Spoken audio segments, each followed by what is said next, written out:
जय श्रीराम मित्रांनो, आपण आलो सावरगाव जंगी शंकरपट इथे आणि इथे आलेला माहुली बैल त्या बैल मालकाची थोडक्यात मुलाखत घेऊन. भाऊ आपलं नाव काय? माझं नाव अमित राजेंद्र कारणे, मुक्काम पिंपळगाव वखाजी, तालुका नरखेड, जिल्हा नागपूर.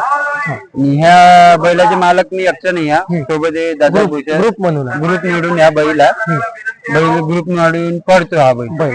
तर ह्या माऊली कुठली खरेदी आहे दादा? माऊली ही आपली बीडची खरेदी आहे. बीडची. सुनील गोरे यांच्या जवळची आपली खरेदी. व्यापाऱ्यापासून आहे का गाडा मालकापासून? व्यापाऱ्यापासून आपली खरेदी. व्यापाऱ्यापासून. सुनील गोरे. कितीचा घेतला का दादा माऊली? हा माऊली घरी येतपर्यंत आपल्याला पडला होता 65,000. 65,000 पूर्ण घरी येत पूर्ण घरी येतपर्यंत. तर आजपर्यंत हा माऊली, तर तुम्ही नवीनच पळून राहिले का पहिले मी पळालाय? नाही, पहिली नाही, आम्ही शिकवला आणि आम्ही पळवला. आता याला सेकंड चेकला घालून राहिलो. सेकंड चेकला पण बैल त्याच्या मानाने चांगली सेकंड चेक करून राहिला. Second check. आजपर्यंत हा माऊली कुठल्या बैलाबरोबर पळालेला आहे? हा आजपर्यंत दोनच बैलासोबत पळाला, एक परिंदा आणि एक आपला भारत. तर या बैल तुम्ही नंबरासाठी नाही हाकलला इथे? नाही.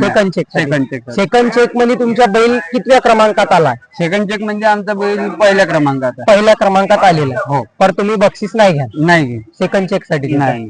तर तुमच्या बैल त्या बैला जसा तुमच्या सेकंड चेक झाला, तुमच्या बैलाला आता मागणी किती रुपयाची आली या पटा? मागणी अजून तर आली नाही. आली असेल तर माहिती नाही, कारण मेन जे आहे आपले हर्षल दादा टोमटे तेच बघतात सगळं बैलाचं.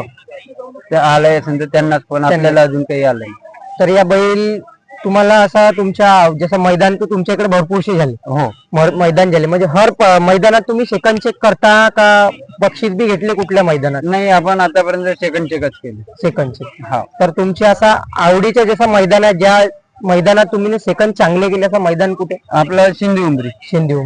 तिथं पहिल्या नंबरचे जे बैल होते तालुक्याचे, त्यांचे आपण सेकंड चेक केले होते. तर या बैलाचा व्यायाम काय काय आहे दादा? व्यायाम काही नाही, सध्या बस हप्त्यातून एकदा घुमवणं फिरवणं, बस. बाकी काही व्यायाम पोहणी हप्त्यातून एक दिवस. हप्त्यातून एक वेळा. म्हणजे खुराक गिराक काय चारता तुम्ही? खुराक आपल्या अलग आणि दूध. किती लिटर देतात? दूध त्याला 4 लिटर. 4 लिटर देतात. म्हणजे जसं तुमचा नवीन शोक आहे, तुम्ही आपला 1 वर्ष झालं. ठीक आहे. धन्यवाद.